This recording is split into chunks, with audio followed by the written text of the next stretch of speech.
So in this example, we will show that the given differential equation with unknown lambda, which represents our eigenvalue, and the given initial conditions has no negative eigenvalues.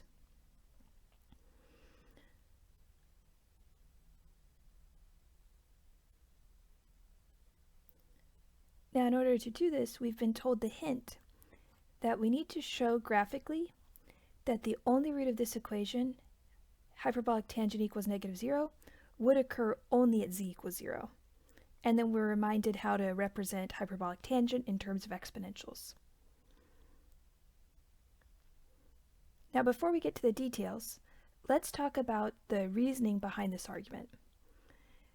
Since we want to show there are no negative eigenvalues, the first thing that we're going to do is we will assume that there are negative eigenvalues.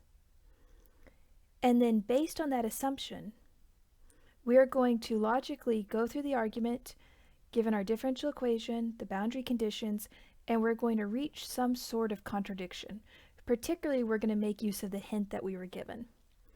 Now, if we start off assuming that there exist negative eigenvalues, and then through our reasoning we reach a contradiction, then what that implies is that our assumption was false. So by reaching a contradiction, we can say we assume something that was false. Indeed, there are no negative eigenvalues, and we get the answer that we're looking for. So that's just a quick outline of the argument that we're going to use here.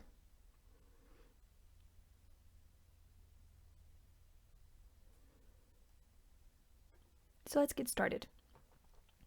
The first thing that we'll do is we want to assume that there exists some negative eigenvalue. So we're assuming the opposite. And we know with this process of a generalized eigenvalue figuring out what values will work in this differential equation with initial conditions, if we assume there's negative eigenvalues, then we want to create this term alpha, which will help us solve the characteristic equation very nicely. So as per our normal, when lambda is negative, alpha is the square root of lambda. Now, since lambda is negative, that will yield that lambda then is negative alpha squared, with the clarification that alpha started off as positive. And let's make sure that works out. Lambda is supposed to be negative, and if I square a positive number, it's positive. Apply the negative, I end up negative. So indeed, if alpha is positive, with that equation, it would give us the correct negative value for lambda that we're assuming we have. Now let's make this substitution in our differential equation.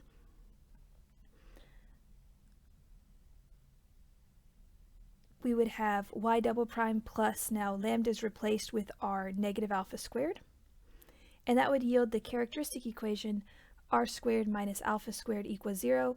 We recognize that's a very nice difference of perfect squares. It factors into r plus alpha, r minus alpha equals 0. And then we know whenever we have this type of a factored characteristic equation, it gives us our two distinct roots. So our general form of the solution to the differential equation would be capital A e to the alpha x plus b e to the negative alpha x. So that's the general form of the solution. Now let's see, based on our initial conditions, which ones fit that idea. So we are going to substitute in these given equations and see, do we get a contradiction that lambda was assumed to be negative at the very beginning. So we'll substitute these two given conditions. We see the first one we can do right away because it involves the original equation. Substitute 0 in for every x, then y would be 0. In order to use the second condition, we do need to find the derivative because the second condition does involve the derivative. So right off the bat, we substitute x for 0 in the original equation, and we get 0 equals a e to the alpha times 0 plus b e to the negative alpha times 0. Now we know e to the 0 is 1, so this really becomes 0 equals a plus b, which we can solve and isolate a and get a is negative b. So we'll keep that for later.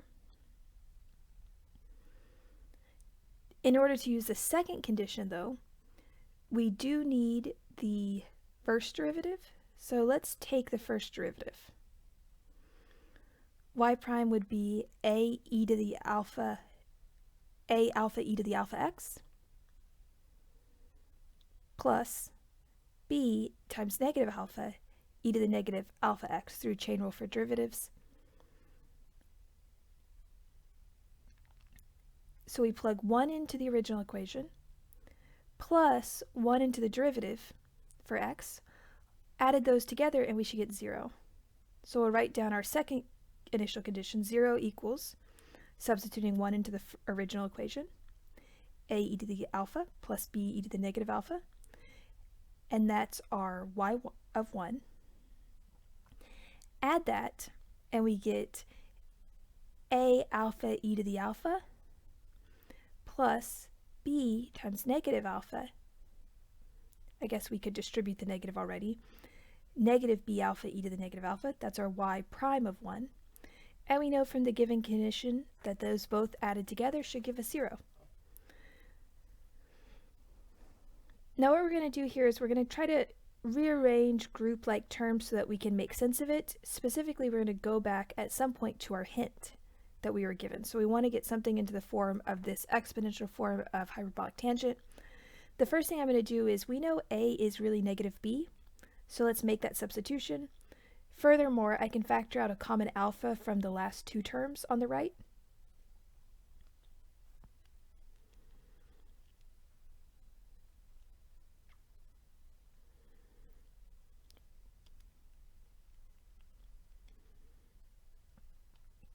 Okay, so I've substituted every a is now negative b.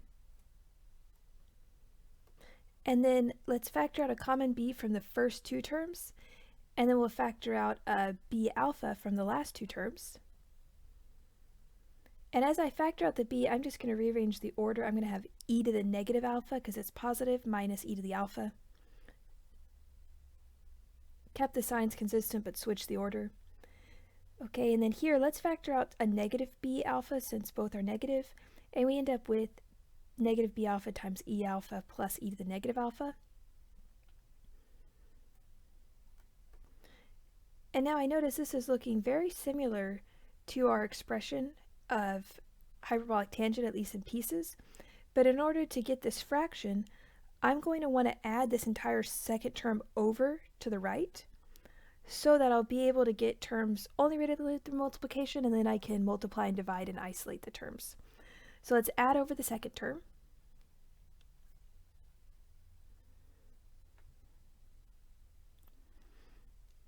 After we've added it over, we get b alpha times e alpha plus e to the negative alpha equals b e to the negative alpha minus e alpha.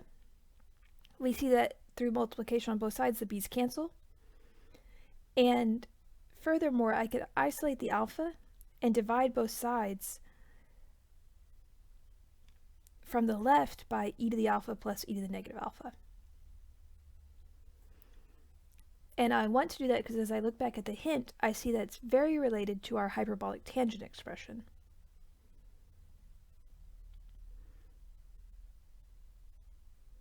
So whenever we divide both sides by that term, we get e to the negative alpha minus e to the alpha divided by e alpha plus e to the negative alpha.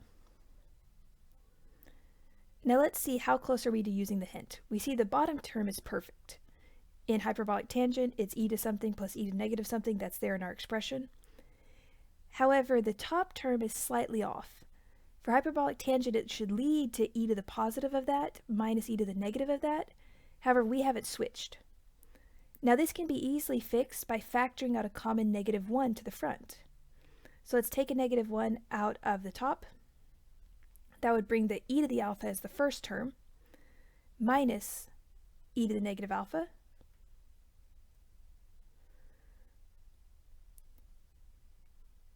And then in order to get just the hyperbolic tangent that we want to get rid of that negative 1. Let's multiply both sides by negative 1. And that will give us negative alpha equals perfectly the representative of hyperbolic tangent of alpha.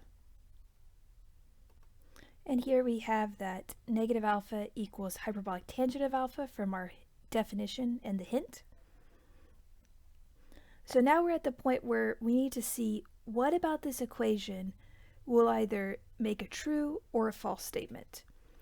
And to do that, they've told us that we should look at the graphically and show that the only way this equation is true is if the input takes on the value z equals 0. Now let's, before we get into the details, think about why would this reach our contradiction. So if the only input that makes our equation that we've reached true is at z equals 0, then that means alpha has to be 0. Okay, but let's follow that back a little farther. Alpha is the square root of lambda. So if alpha is 0, then by definition, lambda is also 0. But we suppose lambda should be negative. So of course, if we show lambda 0, we've reached a contradiction because we supposed at the beginning it was negative. At that point, we get our contradiction, our original assumption's false, and there can be no negative eigenvalues. So that'll be the reasoning. Let's look at why this would actually be false. So here I've graphed, using GeoGebra, the hyperbolic tangent, it's the graph in blue, and x. And looking at this now, I should have graphed negative x because it's negative alpha equals hyperbolic tangent of alpha. That can easily be fixed. We know what negative x looks like as a graph. And we see that graphically the only place that these two equations intersect, i.e. are equal, is when the input is 0. So the equation we reached is only true when alpha is equal to 0, but then what follows is, from our original assumption that alpha was the square root of lambda, or lambda is negative alpha squared, lambda must also be 0.